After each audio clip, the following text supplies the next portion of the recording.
Hello everyone, welcome to परचम PSC. I am Richa Sharma और ये जो सेशन है this is specially for the students and aspirants of Madhya Pradesh PSC examination या MP में कोई भी स्टेट लेवल का आप एग्जामिनेशन देने वाले हो तो this session is going to be highly beneficial for you. क्या कवर करेंगे हम इसमें? मध्य प्रदेश के करंट अफेयर्स जनवरी से दिसंबर 2025 तक के।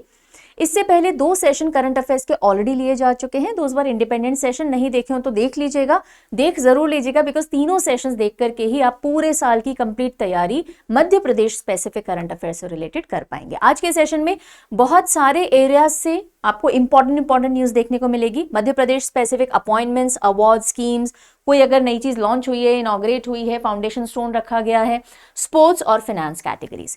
पढ़ना शुरू करें उससे पहले एक इंपॉर्टेंट इंफॉर्मेशन। अब देखिए एग्जाम में 1 महीना रह गया है and this is the perfect time जब आप मॉक टेस्ट लगाना शुरू कर देने चाहिए हो। और if you want good standard एकदम एग्जाम पैटर्न पे बेस्ड मॉक टेस्ट तो आपके लिए परचम ऐप पे भी मॉक टेस्ट अवेलेबल है। MPPSC prelims 2026 mock test series आप देख सकते हो परचम ऐप पे, जहां टोटल 25 टेस्ट हैं। आपके पास इतना ही टाइम बचा है, रोज एक टेस्ट आपको मेरे ओपिनियन में बिल्कुल लगाना चाहिए। अब टाइम है सिर्फ रिविजन का और मॉक टेस्ट देने का, nothing beyond that you should be covering. Okay, so 25 test, 15 full length test है रोज, नहीं तो ऑल्टरनेट डे एक फुल लेंथ टेस्ट अटेम्प्ट कीजिए और बीच बीच में सेक्शनल और सीसैट के टेस्ट हैं। एक्सप्लेनेशन मिल जाएगा, कहीं भी अगर प्रॉब्लम आ रही है तो उस हिसाब से आप अपनी स्ट्रैटेजी को थोड़ा सा इंप्रूव कर सकते हो या उन वीक एरियाज को पढ़ सकते हो। अगर आपने ऑलरेडी एमपीपीएससी का क्रैश कोर्स ले रखा है प्रीलिम्स का, तो वहां जो डाउट सॉल्विंग सेशन हो रहे हैं, यहां से अगर कोई डाउट आ रहे हैं तो वो वहां भी पूछ सकते हैं। ठीक है, चलिए इसके बारे में अगर कोई भी इंफॉर्मेशन चाहिए तो परचम ऐप पे आप चैट कर सकते हो या हेल्पलाइन नंबर को कॉल कर सकते हो, नंबर इज गिवन हियर। पहली न्यूज आ रही है चीफ जस्टिस से related. So justice Sanjeev Sachdeva appointed 29 chief justice of Madhya Pradesh high court. तो मध्य प्रदेश हाई कोर्ट के 29 चीफ जस्टिस कौन अपॉइंट हुए हैं? संजीव सचदेवा जी। जो मध्य है हमारा, यानी हार्ट जो है वो सच बोलता है। आप बाहर कितना भी झूठ बोल दो लेकिन मध्य सच बोलता है और सच की गवाही भी देता है। हम बोलते हैं ना, दिल हमेशा सच की गवाही देता है। गवाही यानी कहीं ना कहीं जस्टिस से रिलेट कर सकते हो आप इसको। So Sanjeev Sachdeva appointed 29 chief justice of Madhya Pradesh high court. यहां तक समझ में आ गया।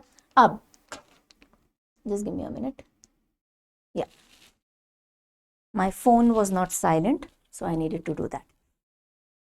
देन इन्होंने ऑफिस संभाला है जुलाई 2025 में। ओथ कौन दिलवाते हैं? जो chief justice of state high court होते हैं उनको गवर्नर दिलवाते हैं। तो यहाँ पे मांगू भाई पटेल जी ने इनको भोपाल में ओथ एडमिनिस्टर करवाई। अच्छा, इस पोजीशन पे आने से पहले ही वो serving is the acting chief justice of Madhya Pradesh high court only. ठीक है, यहीं पे एक्टिंग चीफ जस्टिस की पोजीशन संभाल रखी थी उन्होंने और ओरिजिनली ये कहां से? दिल्ली हाई कोर्ट में सर्व कर चुके हैं।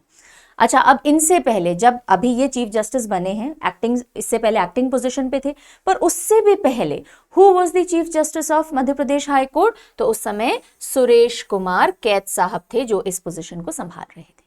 ठीक है, तो सुरेश कुमार जी के बाद में संजीव सचदेवा जी बन गए। कौन से नंबर के चीफ जस्टिस हैं? 29 नंबर के चीफ जस्टिस हैं। और जो हाई कोर्ट है मध्य प्रदेश की, उसकी सीट कहाँ है? जबलपुर के अंदर। ठीक है, जबलपुर है। और सबसे पहले चीफ जस्टिस जो है एमपी के, वो कौन रहे हैं? जस्टिस एम हिदायतुल्लाह जी रहे। तो ये सारे कुछ पॉइंट्स हो गए। अब आप जब इंडिया लेवल पे पढ़ते हो तो आपको इंपॉर्टेंट आर्टिकल्स पता होने चाहिए चीफ जस्टिस से रिलेटेड, तो वो आपने थीम्स वहां कवर की होंगी। So I am not going into those details. चलिए नेक्स्ट, अब जो आप यहाँ पे अपॉइंटमेंट देख रहे हो ये इंडिया स्पेसिफिक अपॉइंटमेंट है, लेकिन ये कहीं ना कहीं एमपी से एक छोटा सा कनेक्ट रखता है। ओके, और वो क्या है अभी देखते हैं। तो न्यूज है पहली woman to lead RPF railway protection force. Railway protection force को लीड करने वाली पहली महिला कौन बनी? सोनाली मिश्रा जी बनी। सोनाली मिश्रा। अब इनका एमपी कनेक्शन क्या है? ये एमपी कार्डर लिखा होगा, ये रही।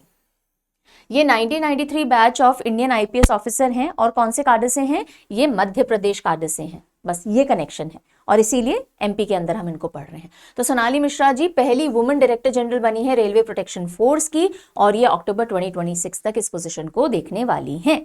और इन्होंने ये पोजीशन ली है इनकम्बेंट मनोज यादव जी से, जिनका सुपर एनुएशन हो गया जुलाई के अंदर। ठीक है, तो सोनाली मिश्रा जी ध्यान रखेंगे। तो अपॉइंटमेंट के अंदर मोटे मोटे 2 अपॉइंटमेंट्स थे जो हमें देखने थे, जो रीसेंट मोस्ट रहे हों, 2025 में रहे हों। अच्छा, यहीं पे मैं बता दूं, जो भी आपके स्टेट लेजिस्लेटिव असेंबली हैं, जो अभी जो कैबिनेट है स्टेट का, वो सारे अपॉइंटमेंट्स ध्यान रखिएगा।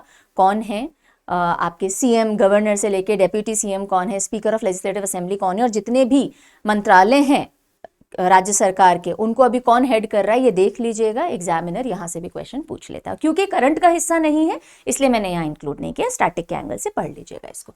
अब हम आते हैं एक बहुत अच्छी और इंपॉर्टेंट कैटेगरी पे, एंड दैट इज अवार्ड्स। ये कैटेगरी मैंने फर्स्ट या सेकंड वीडियो में भी कवर की थी आप लोगों के लिए, और अब हम यहाँ पे भी कुछ पोर्शंस इसके देखेंगे। ओके चलिए, सो साहित्य अकादमी अवार्ड 2025, साहित्य अकादमी अवार्ड 2025 जो हैं अभी 31 मार्च को नई दिल्ली के अंदर हैंड ओवर किए जाएंगे या कन्फर्म किए जाएंगे। 2 व्यक्तियों का नाम खास तौर पे देखिएगा, बाकी तो आपको नेशनल एंगल से न्यूज पढ़नी ही है, लेकिन स्टेट का कनेक्शन अगर हम देखें तो बाल साहित्य पुरस्कार 2025, जो बच्चों के लिए चीजें लिखी जाती हैं, लिखते बड़े लोग ही हैं लेकिन बच्चे ऑडियंस होते हैं या रीडर्स होते हैं उन बुक्स के, तो हिंदी में बाल साहित्य पुरस्कार 2025 जाएगा सुशील शुक्ला जी को। किनको? सुशील शुक्ला, और सुशील शुक्ला जी मध्य प्रदेश से हैं। तो इनका शॉर्ट स्टोरी का कलेक्शन है जिसको टाइटल दिया गया 1/12, 1/12। इसके लिए सुशील शुक्ला जी को चुना गया है बाल साहित्य पुरस्कार 2025 के लिए। फिर एक पुरस्कार है युवा पुरस्कार 2025, जो युवा लोग लिखते हैं, ठीक है। सो उसके लिए पार्वती तिर्के जी को चुना गया है, और इनका पोएट्री कलेक्शन है फिर उगना, और ये दोनों ही व्यक्ति एमपी से रिलेशन रखते हैं, इसके लिए ध्यान रखेंगे। और प्राइज मनी दोनों ही कैटेगरी में 50,000 है, और अवार्ड सेरेमनी कब होगी? 31 मार्च नई दिल्ली के अंदर, ठीक है जी। चलिए, अब ये तो हो गया नेशनल लेवल का साहित्य अकादमी पुरस्कार। मध्य प्रदेश लेवल पे भी साहित्य अकादमी दिए जाते हैं। मध्य प्रदेश की जो साहित्य अकादमी है बेसिकली वो अलग अलग पुरस्कार देती है, उनमें से 2 बड़े इंपॉर्टेंट अवार्ड्स हैं, वो देखते हैं।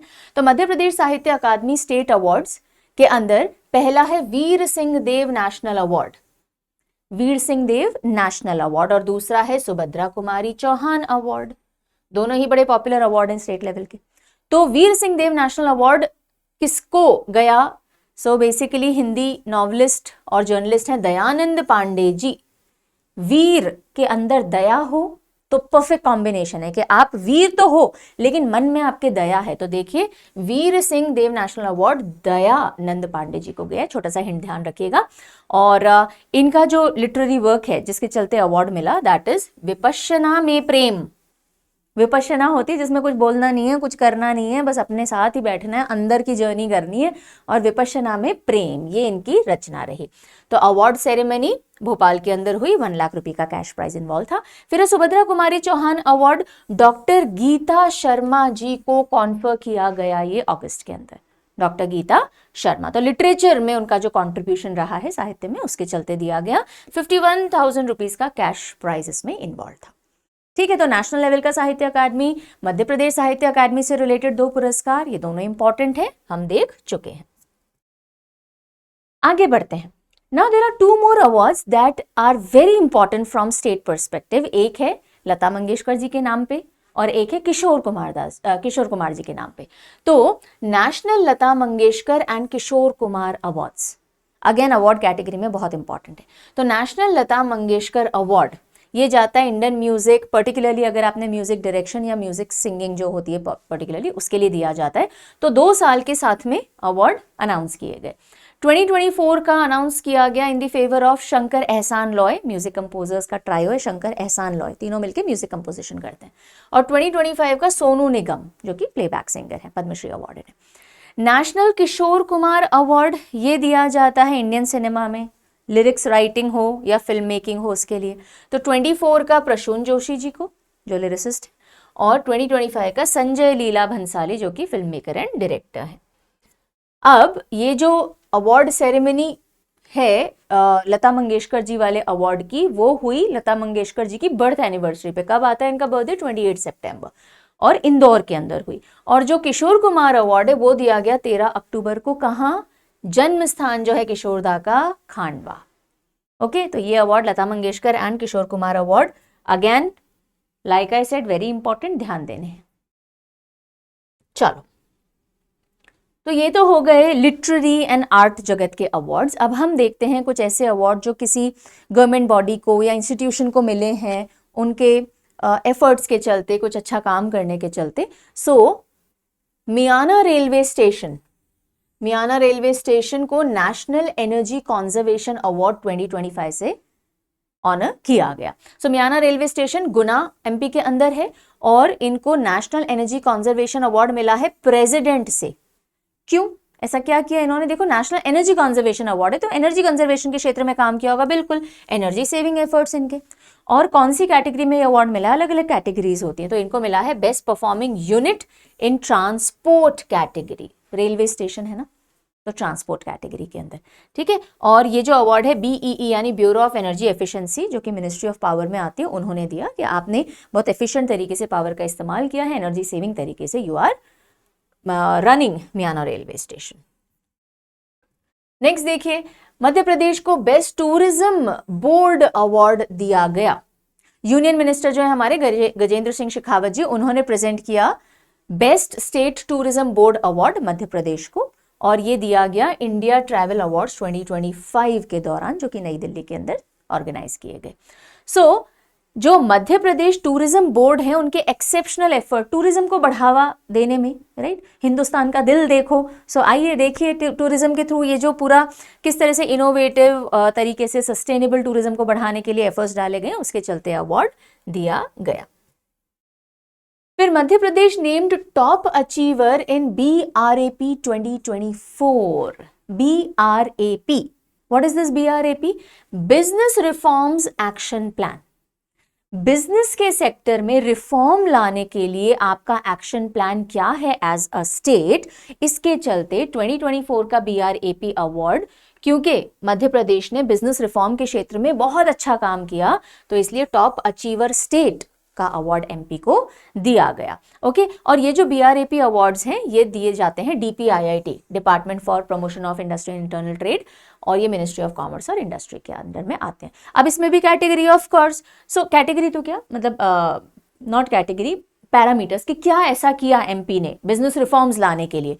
तो 4 की रिफॉर्म एरियाज थे, टॉप अचीवर 4 की बिजनेस रिफॉर्म एरियाज के बेसिस पे ये टॉप अचीवर कहे गए हैं।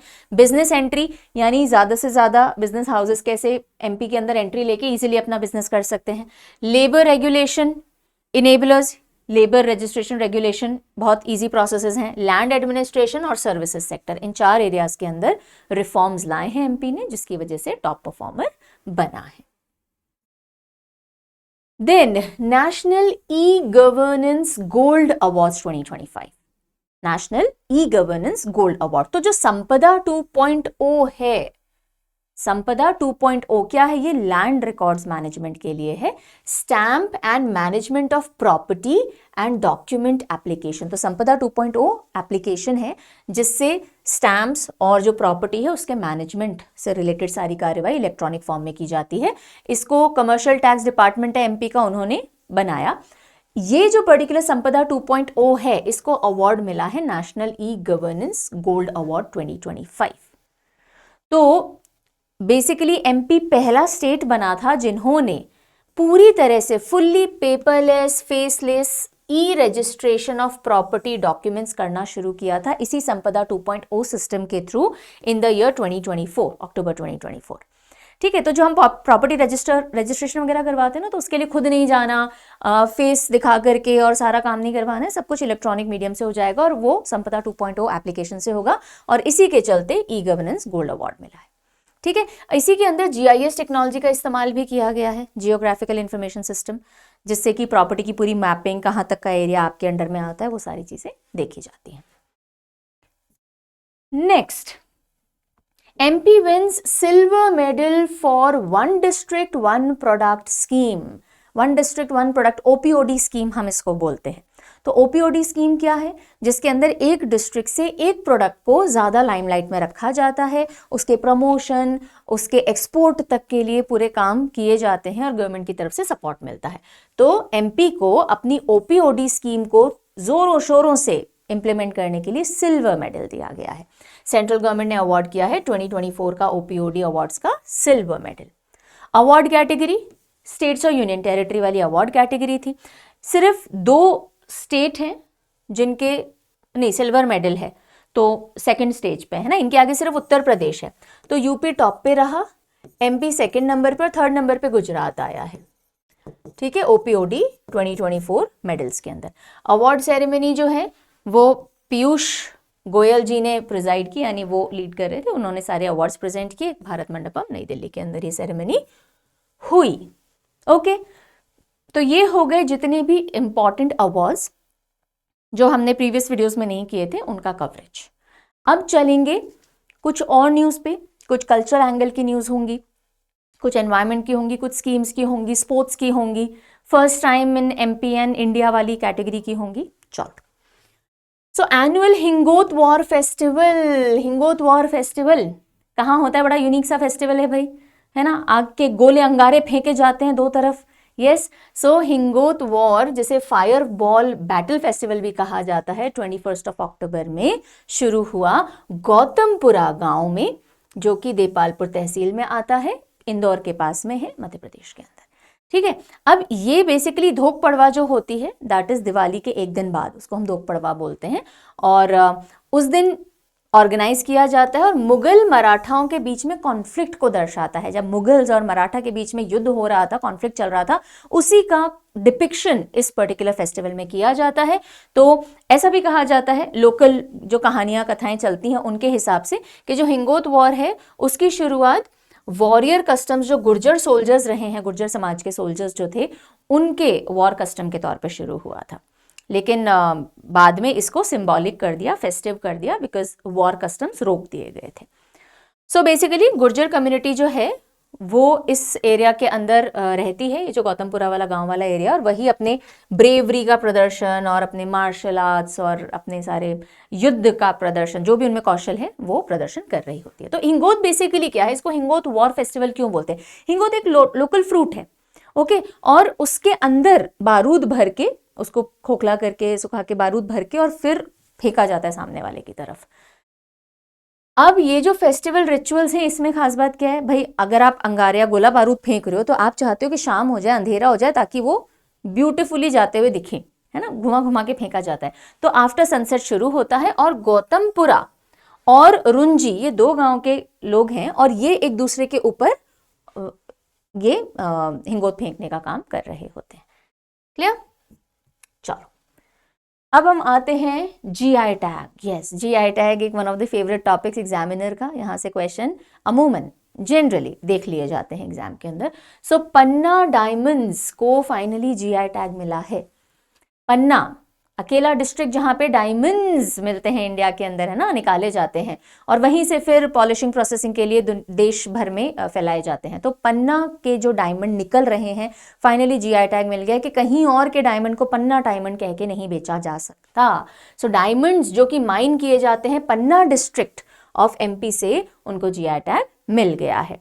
अब पन्ना डायमंड्स के बारे में देख लो, इंडिया की अकेली डायमंड प्रोड्यूसिंग डिस्ट्रिक्ट है पन्ना, राइट। और जो मजगवान माइन है पन्ना के अंदर, जो NMDC national mineral development corporation चलाते हैं, वो अकेली ऑर्गेनाइज्ड और मैकेनाइज्ड माइन है डायमंड निकालने के लिए, जो कि अभी करंटली ऑपरेट हो रही है इंडिया के अंदर। अब ये तो हो गया पन्ना डायमंड्स को जीआई टैग। उसी के साथ साथ 2025 में कुछ और प्रोडक्ट्स थे एमपी से जो जीआई टैग हुए हैं, तो एक साथ पढ़ लेते हैं। खजुराहो स्टोन क्राफ्ट, खजुराहो के स्टोन कार्विंग्स करके और स्कल्पचरिंग करके जो खजुराहो टेम्पल में ट्रेडिशनल स्टोन्स है ना, उनको जीआई टैग मिला। और ये कहाँ के हैं? छतरपुर डिस्ट्रिक्ट के हैं। छतरपुर से ही फर्नीचर, सो हैंडमेड वुडन फर्नीचर है बड़े डिस्टिंक्ट से छतरपुर के, उनको भी मिला। देखो जिनके पास में हुनर है कार्विंग का, तो पत्थर पे भी तराशेंगे और लकड़ी पे भी तराशेंगे। बैतूल की भरेवा मेटल क्राफ्ट, मेटल की स्कल्पचर्स वगैरह बनती है, पूजा पाठ में भी कई जगह काम आती है, तो बैतूल की भरेवा। देन ग्वालियर से 2 जीआई टैग आए हैं, एक तो स्टोन क्राफ्ट और एक है पेपर मैशी। तो ये कुछ जीआई टैग प्रोडक्ट्स रहे 2025 में। Then Bhopal joins India's metro cities network. India में मेट्रो सिटीज जो थी उनमें अब भोपाल भी ऐड हो गया है पिछले साल। तो भोपाल कौन से नंबर का शहर बना है मेट्रो से जुड़ने वाला? 26 नंबर की सिटी बना है। ठीक है। सो भोपाल हैज बिकम 26 सिटी। यहाँ पे मेट्रो रेल सर्विसेज ऑपरेशनल हो चुकी हैं। इनॉग्रेशन किसने किया? एक तो सीएम रहे होंगे, बिल्कुल डॉक्टर मोहन यादव थे, और एक मनोहर लाल जी थे जो कि union minister of housing and urban affairs हैं। Bhopal metro total 30.8 kilometres cover करेगी, 2 कॉरिडोर्स के साथ, एक ऑरेंज लाइन और एक ब्लू लाइन। चलो, ये कौन है? ये भाई साहब, ये हैं धोले। धोले एशियाटिक वाइल्ड डॉग भी इसे कहा जाता है, जंगली कुत्ते। तो धोले वैसे एमपी में कुछ जगह मिलते हैं, लेकिन अभी जहां से इनकी साइटिंग हुई है वो रेयर है। यहाँ पे धोले इससे पहले नहीं देखा गया, और हम बात कर रहे हैं ख्योनी वाइल्ड लाइफ सेंचुरी की। तो रेयर धोले स्पॉटिंग हुई है ख्योनी वाइल्ड लाइफ सेंचुरी में, और ये सेंचुरी ही बेसिकली अब हमें पढ़नी है और धोले का IUCN देखना है। तो ख्योनी वाइल्ड लाइफ सेंचुरी कहाँ है? देवास डिस्ट्रिक्ट ऑफ मध्य प्रदेश के अंदर। ओके, एक मिनट आप वेट कीजिए। Allow me to switch on the fan please, the power has gone. So AC बंद हो गया। Alright, so rare wild dogs जिनको धोले कहते हैं वो कहाँ स्पॉट किए गए हैं for the first time? Kheoni wildlife sanctuary, Dewas, MP के अंदर। IUCN स्टेटस क्या है इनका? एंडेंजर्ड है ये। ओके, और इनको ट्योन एल्पाइनस इस नाम से इनका जूलॉजिकल नेम है। अगर हम वाइल्ड लाइफ प्रोटेक्शन एक्ट के हिसाब से देखें तो शेड्यूल 2 का इनको प्रोटेक्शन दिया हुआ है। धोले वैसे आपको MP में बाकी जगह जैसे पेंच, बांधवगढ़, कान्हा, इन सब में मिलेंगे, लेकिन जो ये इंदौर उज्जैन रीजन है जहां पे ख्योनी वाइल्ड लाइफ सेंचुरी वाला जो एरिया है, वहां पे पहली बार इनकी साइटिंग की गई है। ठीक है, नेक्स्ट जो न्यूज है वो आ रही है किससे रिलेटेड? अहिल्यालोक प्रोजेक्ट से रिलेटेड। अहिल्यालोक प्रोजेक्ट। तो अहिल्यालोक प्रोजेक्ट क्या है? बेसिकली MP गवर्नमेंट ने अनाउंस किया है कि अहिल्यालोक प्रोजेक्ट शुरू होगा। बेस हेरिटेज और कल्चर का एक बहुत बड़ा प्रोजेक्ट है जो कि नर्मदा नदी के किनारे महेश्वर में तैयार किया जाएगा। रानी अहिल्याबाई होलकर जी का पूरा जो किंगडम था वो इसी एरिया में अपना कैपिटल लेकर के और रहा था। ओके, और recently 300 birth anniversary Ahilyabai Holkar ji की, लोक माता देवी अहिल्याबाई होलकर जी की सेलिब्रेट की गई थी 31 मई 2025 में। अब होलकर डायनेस्टी के बारे में ऑफकोर्स आप हिस्ट्री में पढ़ते हो, MP हिस्ट्री के अंदर अहिल्याबाई जी के बारे में पढ़ते हो, तो उसमें डिटेल में जाने की जरूरत इस सेशन के अंदर मुझे नहीं लगी। फिर हम आते हैं, अच्छा ये वैसे मुझे डालना चाहिए था स्पोर्ट्स में, कोई बात नहीं। Ujjain to get world class hockey astroturf. Ujjain में वर्ल्ड लेवल की या वर्ल्ड क्लास की हॉकी एस्ट्रोटर्फ लगाई जाएगी, और कहाँ? नानाखेड़ा स्टेडियम में। तो नानखेड़ा स्टेडियम जो है वहां पे उज्जैन में एस्ट्रोटर्फ क्या होती है? आर्टिफिशियल ग्रास जैसा होता है जिसके ऊपर, सिंथेटिक ग्रास सर्फेस है जिसके ऊपर खेला जाता है। Okay, Madhya Pradesh becomes the first state to launch air ambulance and helicopter tourism services। तो MP पहला स्टेट बन रहा है इंडिया का। मैंने कहा था इंडिया फर्स्ट आएंगे बहुत सारे, तो एक आ रहा है देखो, इंडिया का पहला स्टेट जिसने एयर एम्बुलेंस और हेलीकॉप्टर टूरिज्म सर्विसेज स्टार्ट की हैं वो बन गया है MP। और ऐसा हुआ 70th फाउंडेशन डे जो 1 नवंबर 2025 में ऑब्जर्व किया, तब CM ने इनॉग्रेट किया। क्या इनॉग्रेट किया? PM Shri aerial tourism helicopter service. और कहां से? राजा भोज एयरपोर्ट भोपाल से। तो इंट्रा स्टेट टूरिज्म है ये, मध्य प्रदेश में ही एक जगह से दूसरे जगह जो अलग अलग सेंटर्स हैं या टूरिज्म के स्पॉट्स हैं या रिलीजियस स्पॉट्स हैं वहां तक ले जाने के लिए सर्विसेज हैं। ओके, तो इसमें 2 चीजें, एयर एम्बुलेंस भी है, मान लीजिए एकदम से कोई आपदा आ जाए, कहीं पे कुछ हो जाए तो एयर एम्बुलेंस से लिफ्ट किया जाएगा, और हेलीकॉप्टर टूरिज्म सर्विसेज एक जगह से दूसरी जगह जाने के लिए। अभी इनिशियली ये 3 मेजर टूरिस्ट रूट्स पे ही चालू किए गए हैं, इंदौर, उज्जैन और ओंकारेश्वर, जो कि स्पिरिचुअल सर्किट है, स्पिरिचुअलिटी के लिए लोग यहाँ जाते हैं, स्पिरिचुअल टूरिज्म के लिए। भोपाल, मदई और पचमढ़ी जो कि नेचर और हेरिटेज के लिए जाना जाता है ये पूरा सर्किट, और जबलपुर, बांधवगढ़ और कान्हा जो कि वाइल्ड लाइफ और इको टूरिज्म के लिए जाना जाता है। तो इन 3 सर्किट में अभी चालू किया गया है। ओके, नेक्स्ट देखिए, विक्रमादित्य वैदिक क्लॉक। नेक्स्ट न्यूज किससे रिलेटेड है? विक्रमादित्य वैदिक क्लॉक। अगर थोड़ा बहुत भी याद हो, 2024 में हमने देखा था कि उज्जैन के अंदर PM मोदी जी ने रिवाइव की थी विक्रमादित्य वैदिक क्लॉक, और जो जंतर मंतर है उज्जैन में, उसमें जो टावर है उसके ऊपर इंस्टॉल की गई थी। तो ये सब कहानी तो फरवरी 2024 यानी ऑनसेट ऑफ 2024 में ही हो गई। अब क्यों न्यूज में आया है? बिकॉज जो CM है डॉक्टर मोहन यादव जी जो हैं, उन्होंने अभी डिजिटल वर्जन इस विक्रमादित्य वैदिक क्लॉक का रिलीज किया। डिजिटल वर्जन जिसे हम पहन सकते हैं, जिसके अंदर Indian standard time, Greenwich mean time के साथ साथ ये वैदिक टाइम जो है इस विक्रमादित्य वैदिक क्लॉक का वो भी दिखेगा। तो डिजिटल वर्जन विक्रमादित्य वैदिक क्लॉक का और साथ ही साथ इससे रिलेटेड मोबाइल ऐप सीएम साहब के रेसिडेंस जो कि भोपाल में है वहां पे लॉन्च की गई। और जो मैंने आपको बताया, देखो पीएम मोदी जी ने पहली क्लॉक जंतर मंतर उज्जैन में 85 फुट ऊंचे टावर के ऊपर इन्होंने फरवरी 24 में ही इनॉग्रेट की थी। अब वैदिक क्लॉक है क्या? बेसिकली हमारा सिस्टम जो है कि हम rather than going by 24 hours, रात के 12 बजे से लेके अगली रात तक वो वाला सिस्टम ना करते हुए हम 30 मुहूर्त के अंदर पूरे दिन को डिवाइड करते हैं और दिन की शुरुआत हम सूर्य उदय से करते हैं, ओके, सनराइज से करते हैं। सो इंडियन काल गणना जो है, काल गणना है ना, तो हम 30 मुहूर्त और हर एक करीब 48 मिनट का होता है, उसके हिसाब से ये घड़ी चलती है instead of 24 hour standard system. Okay, then next news is Indore gets CII green city certification.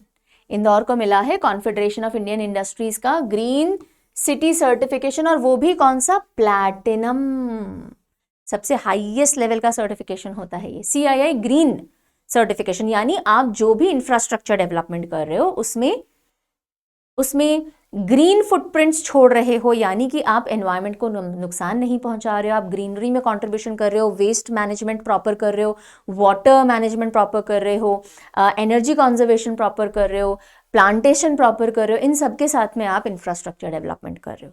ठीक है, तो Indore has become the first city in Madhya Pradesh, और पूरे इंडिया में भी कुछ चुनिंदा शहर ही हैं जिनको CII Indian green building council या IGBC की तरफ से प्लैटिनम सर्टिफिकेट मिला है।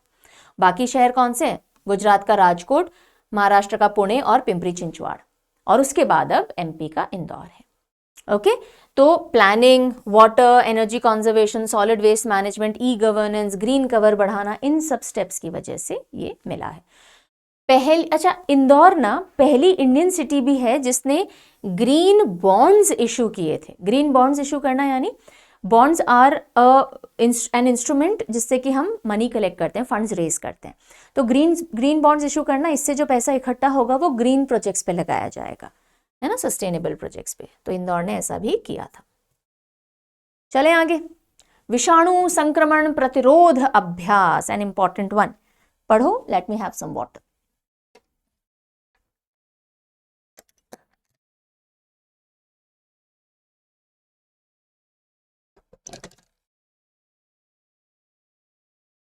ऑलराइट, विषाणु संक्रमण प्रतिरोध अभ्यास यानी कि अगर वायरस अटैक होता है तो हाउ, जैसे पैंडेमिक हुआ था ना, राइट, तो हमारा प्रतिरोध अभ्यास यानी कि how will we deal with it, उसकी एक्सरसाइज है ये।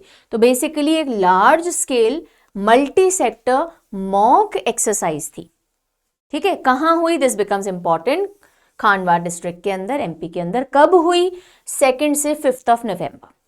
यस, ऐसी चीजों में डेट्स पूछी जा सकती है, तो ध्यान रखिएगा। सो इसके अंदर इंडिया कितना तैयार है जूनोटिक डिजीज आउटब्रेक्स के लिए, जूनोटिक डिजीजेस जो हमें एनिमल्स के थ्रू मिल रही हों, ओके, और इंसान भी उससे इंपैक्ट हो रहे हों। तो बेसिकली सारा फोकस जो इस एक्सरसाइज का था वो Crimean Congo haemorrhagic fever, CCHF outbreak हम इसको बोलते हैं, इससे रिलेटेड था। ये जानवरों और इंसानों दोनों को इंपैक्ट करती है, okay, humans and life stock को। और कैसे हम रियल टाइम में इसका इन्वेस्टिगेशन करेंगे, पैथोजन डिटेक्ट कैसे करेंगे, हो गया तो हम उसको रोकने के लिए क्या करेंगे, वो सारी एक्सरसाइज की गई। तो अब थोड़ा देखते हैं इस पर्टिकुलर CCHF के बारे में। सिवियर और 40% केसेस में फेटल, यानी कि 40% डेथ रेट है इसके अंदर। ऐसी वायरल डिजीज है जो कि कहाँ की एंडेमिक है, यानी ओरिजिनली कहाँ को बिलोंग करती है? अफ्रीका, बाल्कन्स और मिडिल ईस्ट के साथ साथ एशिया, इन एरियाज में ये डिजीज देखी जाती है। और ये टिक बोन वायरस से होती है। टिक्स होते हैं ना डॉग्स के अंदर, एनिमल्स के अंदर, वो जो छोटे छोटे कीड़े होते हैं लगे हुए, तो उनके थ्रू ये वायरस आता है। अगर इन्फेक्टेड एनिमल है और उसका वो टिक है, उसने उसका खून चूसा और फिर दूसरे एनिमल को काट लिया या इंसान को बाइट कर लिया, तो हमारे अंदर भी फैल जाएगा। ठीक है, और इसकी फेटेलिटी 40% है। इससे हाई फीवर, मसल दुखना और सिवियर हेमरेज जो हमारी आर्टरीज वेसल्स हैं वो हेमरेज कर जाती हैं, फट जाती हैं। ठीक है, चलिए, तो कहाँ हुआ? खानवा डिस्ट्रिक्ट के अंदर ही विषाणु संक्रमण प्रतिरोधक अभ्यास हुआ 2 से 5 नवंबर। फिर हम आते हैं एक रिवर पे जिसके बारे में हम रियली श्योर आपने सुना होगा अगर आप एमपी को बिलोंग करते हैं, और वो है देनवा नदी, है ना, देनवा रिवर। तो ये सतपुड़ा टाइगर रिजर्व की जान कही जाती है, और ये आगे जाके किस में जुड़ती है, किसकी सहायक नदी या ट्रिब्यूटरी है? तवा नदी की, तवा जो कि नर्मदा में आके जाके मिल जाती है। सो अभी न्यूज क्यों आ रही, देनवा न्यूज में क्यों आई? बिकॉज एक रेयर साइटिंग हुई, पहली बार एक टाइग्रेस को देनवा नदी क्रॉस करते हुए देखा गया। ठीक है, tigress swimming across Denwa inside Satpura tiger range, tiger reserve. तो बस देख लीजिए, lifeline of Satpura tiger reserve है। कहाँ से शुरू होती है देनवा? अभी मैं मैप पे भी दिखाऊंगी। सदर्न स्लोप्स हैं महादेव हिल्स के सतपुड़ा रेंज में, और आगे जाकर के नॉर्थवर्ड फ्लो करती है, ओके, और फिर आगे जाके तवा के अंदर मिल जाती है। देन सतपुड़ा टाइगर रिजर्व के बारे में देख लीजिए, कहाँ है ये, कौन से डिस्ट्रिक्ट में पड़ता है? तो होशंगाबाद, जिसे नर्मदापुरम अब हम बोलते हैं district. Satpura Maikal landscape MP का हिस्सा ही है ये। और सतपुड़ा टाइगर रिजर्व में Satpura national park, Pachmarhi wild life sanctuary, बोरी वाइल्ड लाइफ सैंक्चुरी, ये सब आते हैं। तो इंडिया का one of the oldest forest reserve area ये पूरा पड़ता है। ये देखो, ब्यूटीफुल सा मैप है। ये सतपुड़ा नेशनल पार्क की वेबसाइट से ही लिया गया है। ये आप देख रहे हो, यस। सो ये जा रही है आपकी देनवा नदी, और जाकर के ये तवा के अंदर मिल जाती है। ठीक है, और ये नेशनल पार्क से बहुत बड़े एरिया से होकर के गुजर रही है।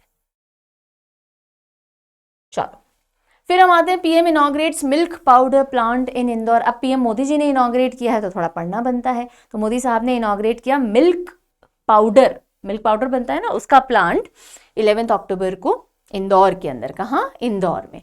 और किसके थ्रू? तो इंदौर कोऑपरेटिव मिल्क यूनियन थी, जो कि NPDD national programme for dairy development के अंडर में आता है। तो भाई डेयरी की शेल्फ लाइफ बहुत कम होती है, इसलिए हम उसको प्रोसेस करके अलग अलग प्रोडक्ट्स बना देते हैं।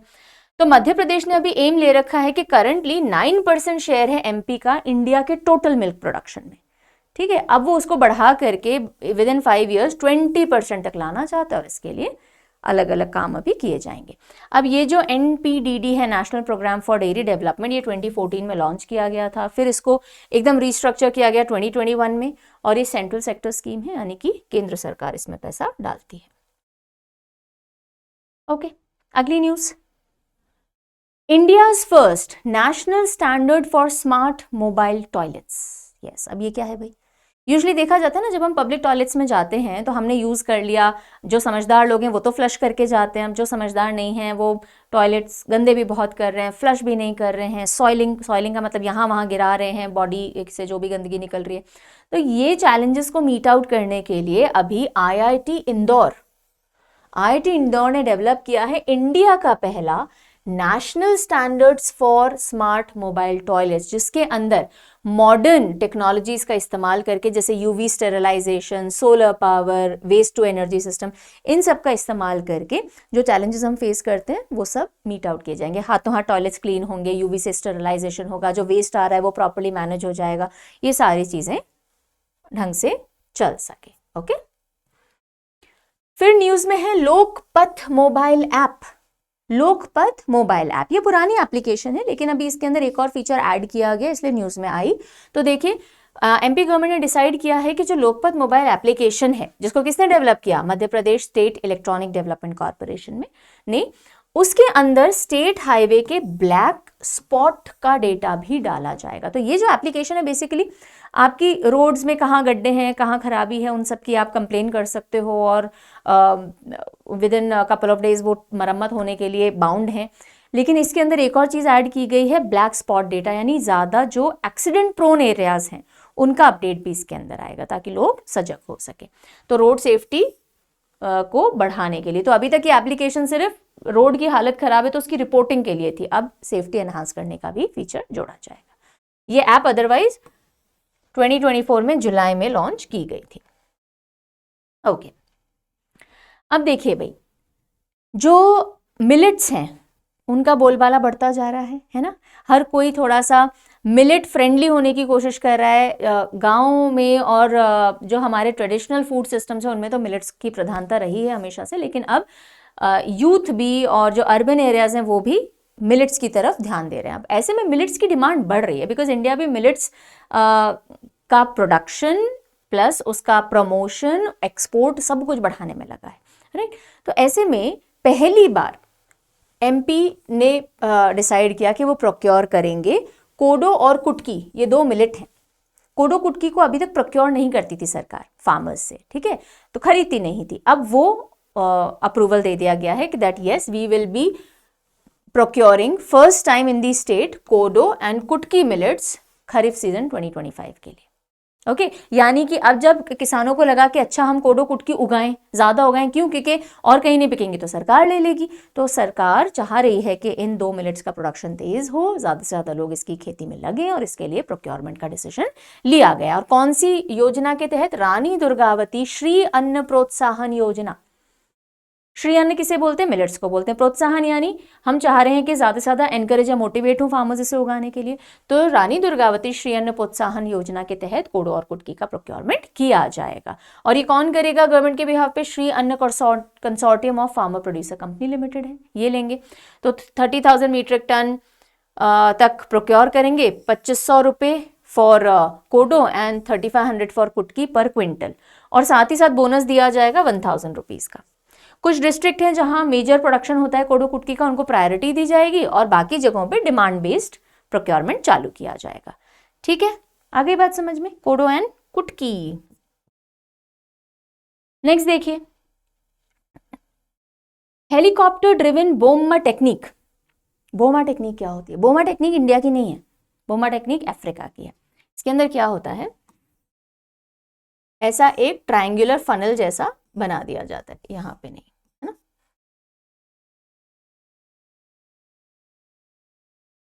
तो जो कैटल है, जैसे यहां पे पहले मैं न्यूज समझाती हूँ फिर वो एक्सप्लेन करूंगी। तो अभी मध्य प्रदेश फॉरेस्ट डिपार्टमेंट ने इंडिया में पहली बार किसी स्टेट के फॉरेस्ट डिपार्टमेंट ने हेलीकॉप्टर ड्रिवन बोमा टेक्निक का इस्तेमाल किया और ब्लैक बग्स और नीलगाइस को रिलोकेट किया। क्यों? क्योंकि वो बहुत ज्यादा क्रॉप डैमेज कर रहे थे वेस्टर्न पार्ट्स ऑफ एमपी के अंदर, और ऐसा करके वाइल्ड लाइफ मैनेजमेंट में हेलीकॉप्टर की मदद से बोमा टेक्निक इंप्लीमेंट करके एमपी ने इंडिया में पहली बार ये कारनामा किया है।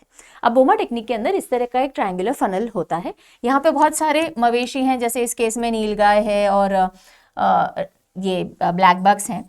तो हेलीकॉप्टर आएगा उड़ के, उससे जानवर डरेंगे और डरेंगे तो भागेंगे, इधर जाएंगे तो इधर से हेलीकॉप्टर आएगा, उधर जाएंगे तो उधर से आएगा। तो कोशिश की जाएगी कि सारे जो जानवर हैं इस फनल में एंटर कर जाए। अब जब वो एंटर करेंगे तो यहाँ से भी जाने की जगह नहीं है, अब यहाँ से वो आगे जाएंगे, फिर आगे जाएंगे और यहाँ पे खड़ी होंगी गाड़ियां। तो यहाँ तक जैसे ही पहुंचेंगे, अब बाहर निकलने का कोई रास्ता नहीं, तो उनको गाड़ियों में भर लिया जाएगा और कहीं और रिलोकेट कर दिया जाएगा। This is what boma technique is all about. Okay, so helicopter की मदद से बोमा टेक्निक पहली बार एमपी फॉरेस्ट डिपार्टमेंट ने इस्तेमाल की। 10 दिन का पायलट ऑपरेशन था। कौन सी डिस्ट्रिक्ट में किया गया, कहां किया गया? तो शाहजहांपुर डिस्ट्रिक्ट के अंदर, राइट। और ओरिजिनली ये अफ्रीका में डेवलप टेक्निक है, दैट इज इट। तो बोमा किसे बोलते हैं? जो फनल शेप स्ट्रक्चर्स होते हैं इनको बोमा कहा जाता है। Donkey population crisis Madhya Pradesh में, ये जो हम इंसानों को गधा गधा बोलते हैं वो वाले डोंकी नहीं, एक्चुअली में जो डोंकीज होते हैं ढेंचू एनिमल हमारे, वो क्राइसिस में हैं। और अगर आप देखेंगे 94% डिक्रीज 3 दशक यानी लेस देन 3 डेकेड्स में 94% of the donkey's have vanished. तो ऐसा रहा तो बहुत जल्दी ये तो खत्म ही हो जाने वाले हैं स्टेट से। सो 21st लाइव स्टॉक सेंसस हुआ। लाइव स्टॉक सेंसस हर 5 साल में एक बार होता है। 21st सेंसस के हिसाब से मध्य प्रदेश में टोटल लाइव स्टॉक कितनी है? 3.75 करोड़।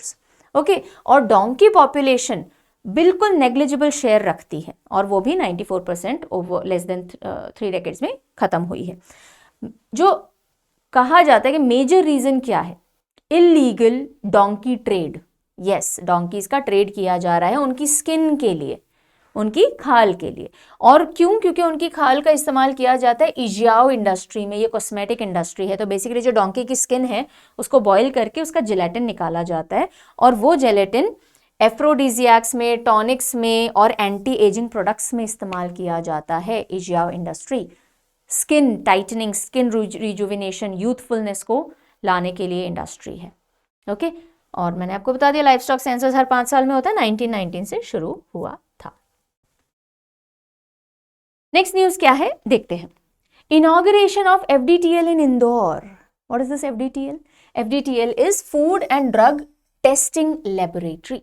फूड अडल्ट्रेशन, खाने में मिलावटें होती है ना, हाँ, मिर्च के अंदर ईंट का बुरादा डाल दिया जाता है, काली मिर्च में पपीते के बीज डाल दिए जाते हैं, सब अडल्ट्रेशन है, राइट। सो चीफ मिनिस्टर साहब ने इनॉग्रेट किया food and drug testing laboratory. कहाँ? तलवली चंद इंदौर के अंदर, तलवली चंदा इंदौर के अंदर इसको इनॉग्रेट किया गया। और खास बात क्या है, डिविजनल लेवल की ये पहली FDTL है जो कि भोपाल के बाहर इस्टेब्लिश की गई है जब से स्टेट बना है तब से। तो बेसिकली पूरे स्टेट की दूसरी है ये, right. So for the first time since states formation in 1956 divisional level food and drug testing laboratory Bhopal के बाहर इस्टेब्लिश की गई है। सबसे पहली भोपाल में थी, अभी दूसरी है जो कि कहाँ आई है? इंदौर के अंदर आई है। फ्यूचर में और ऐसी लैबोरेटरीज आने की बात कही जा रही है जबलपुर, ग्वालियर और उज्जैन के अंदर। तो फूड अडल्ट्रेशन पे सरकार कड़े तेवर दिखा रही है। ओके, अब थोड़ा हम रुख करते हैं स्कीम का। बड़ी इंपॉर्टेंट स्कीम है एक, लाडली बहना स्कीम, ठीक है। एक दो और स्कीम मैं बता देती हूँ जो न्यूज में इतना नहीं रही लेकिन आपको पढ़नी होगी। लाडली लक्ष्मी योजना, लाडली लक्ष्मी योजना 2.0 जिसमें हायर एजुकेशन का क्लॉज डाला गया है। उषा किरण योजना, तो ये कुछ योजनाएं हैं जो महिलाओं से जुड़ी हुई हैं राज्य में और ये इंपॉर्टेंट है, आपको पता होनी चाहिए। चलिए लाडली बहना स्कीम देखते हैं न्यूज में क्यों रही। न्यूज में इसलिए रही बिकॉज सरकार ने डिसाइड किया कि जो मंथली असिस्टेंस दिया जाता है हर महीने कुछ पैसे सीधे खाते में डाले जाते हैं। अभी तक वो 1250 रुपए थे, 1250, उनको बढ़ा करके 1500 कर दिया है दिवाली के बाद से। और ऐसा करने से पहले सरकार ने एक ऑडिट किया था कि जो लोग एलिजिबल नहीं है उनको इस लिस्ट से हटाएं, क्योंकि अब हम जो बेनिफिशरीज हैं उनके अकाउंट में बढ़ा करके रुपए डालेंगे। तो पहली चीज तो जो ध्यान देने वाली है कि इसमें जो बेनिफिट है वो 1500 रुपए पर महीना हो गया है। जब शुरू हुई थी तो 1000 था, फिर 1250 किया, अब इसको 1500 कर दिया है। तो ये स्कीम लॉन्च कब हुई? ये 10 जून 2023 को लॉन्च हुई। उस समय चीफ मिनिस्टर कौन थे? शिवराज सिंह चौहान जी थे, ठीक है। किसके लिए है? मैरिड विमेन, शादीशुदा जो महिलाएं हैं 23 से लेके 60 ईयर एज ग्रुप तक की, तो उनको जब ये लॉन्च की गई थी लाइक आई सेड हर महीने 1000 रुपए, फिर बढ़ा के 1250 और अब 1500 रुपए उनके खाते में डाले जाएंगे, ताकि इकोनॉमिकली महिलाओं के हाथ में थोड़ा अपनी नीड्स के लिए इफ नॉट एनीथिंग एल्स थोड़ा बहुत पैसा रहे। अब इसकी एलिजिबिलिटी कंडीशंस है, हर महिला को तो नहीं मिलेगा। क्या है भाई? महिला की जो पूरा परिवार है उसकी एनुअल इनकम 2.5 लाख रुपए से ज्यादा नहीं होनी चाहिए। कोई भी परिवार का मेंबर गवर्नमेंट एम्प्लॉय नहीं होना चाहिए। परिवार के पास 5 एकड़ से ज्यादा लैंड नहीं होना चाहिए, ट्रैक्टर नहीं होना चाहिए, 4 व्हीलर नहीं होना चाहिए। बेसिकली गरीब तबके का परिवार। ओके, तो ये तो हो गई लाडली बहना योजना या स्कीम। उसके अलावा लाडली लक्ष्मी योजना है जो कि 2007 से फॉर्मली इंप्लीमेंट की गई, हालांकि इसके बेनिफिट 2006 से दिए जा रहे हैं। ओके, तो इसके अंदर एजुकेशनल और इकोनॉमिक स्टेटस को इम्प्रूव करने के लिए बच्चियों के नाम पे सरकार जो है वो पैसा इन्वेस्ट करती है। फिर हर एक माइलस्टोन पे उनको पैसे दिए जाते हैं, जब वो इस क्लास में आ गई, 8th में आ गई, 10th में आ गई, 12th में आ गई, और फिर जो बाकी सारा है वो उनको दिया जाता है जब वो 21 साल की हो जाए और उन्होंने अगर 12th पढ़ ली हो। तो बेसिकली ऑब्जेक्टिव क्या है? अर्ली मैरिज ना करवाओ बच्चे की, एजुकेशन दो बच्चियों को, उसके लिए ये लाडली लक्ष्मी योजना है। आपको डिटेल में डेफिनेटली पढ़नी है। ये मैंने स्टैटिक के एंगल से यहाँ डाल दी है, ठीक है, ताकि दो और स्कीम का नाम आपको पता चल जाए। फिर है उषा किरण योजना, ये 2006 में लाई गई थी, डोमेस्टिक वायलेंस से रिलेटेड है। तो ये 2 स्कीम्स और आप देखेंगे। चलें आगे। नेक्स्ट हम आते हैं मध्य प्रदेश सीएम किसान कल्याण योजना, चीफ मिनिस्टर मुख्यमंत्री किसान कल्याण योजना। जैसे पीएम किसान कल्याण योजना है जिसमें हर साल 6000 रुपए किसानों को 2-2000 के 3 इंस्टॉलमेंट में दिए जाते हैं। तो जो किसान उसमें रजिस्टर्ड हैं, इस स्कीम के तहत मुख्यमंत्री किसान कल्याण योजना के तहत एडिशनल 6000 और दिए जाते हैं, उसी तरह से 2-2000 के इंस्टॉलमेंट, बस। तो 6 + 6 12 मिल जाएंगे अब। तो डॉक्टर मोहन यादव जी ने सेकेंड इंस्टॉलमेंट जो था वो फॉर द ईयर 25-26 अगस्त के अंदर डिस्पैच किया या फिर सारे खातों में डालना शुरू किया। अब तो 3rd इंस्टॉलमेंट डाला जा रहा है, मार्च आ गया है ना। सो ये जो स्कीम है सितंबर 2020 के अंदर लॉन्च की गई फार्मर्स को फाइनेंशियली सपोर्ट करने के लिए। और like I told you, CM किसान कल्याण योजना में जो लोग जुड़े हुए हैं उनको 6,000 एनुअली मिलता है और एडिशनल 6,000 इससे मिलेगा। एलिजिबिलिटी क्या है? एलिजिबिलिटी एक तो आप पीएम किसान सम्मान निधि स्कीम से जुड़े हुए होने चाहिए हो, देन परमानेंट रेजिडेंस होना चाहिए आपका मध्य प्रदेश का, ऐसे नहीं कि अभी आए हम तो घूमने के लिए ओके। देन एरेबल लैंड यानी कि कल्टिवेबल लैंड आपके पास होना चाहिए अपना खुद का। और इन एलिजिबिलिटी क्या है? जो इनकम टैक्स पे कर रहे हैं, इलेक्टिव रिप्रेजेंटेटिव हैं, गवर्नमेंट एम्प्लॉयज हैं, आपको नहीं मिलेगा साहब ये, ओके। अब पीएम किसान, प्रधानमंत्री किसान सम्मान निधि का शॉर्ट फॉर्म है पीएम किसान स्कीम। कब लॉन्च हुई थी? 2018 में। सेंट्रल सेक्टर स्कीम है यानी पूरा का पूरा पैसा राशि सेंट्रल गवर्नमेंट देती है और 6,000 रुपए किसानों को दिए जाते हैं। ओके, चलें आगे। Nation wide self reliance in pulses mission launched from MP. पढ़िए, लेट मी सिप वाटर। गर्मी आ गई है, इतना नहीं बोला जा रहा है कंटिन्यूस।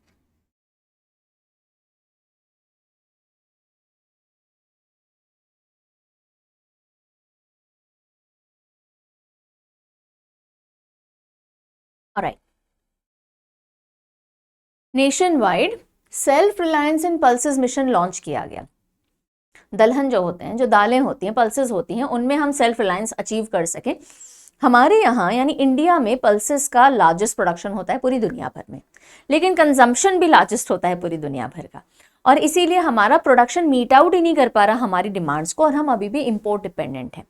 और इसी चीज़ को खत्म करने के लिए हम चाह रहे हैं कि हमारा पल्सेस का प्रोडक्शन और बूस्ट हो, और उसके लिए लाया गया self reliance in pulses mission.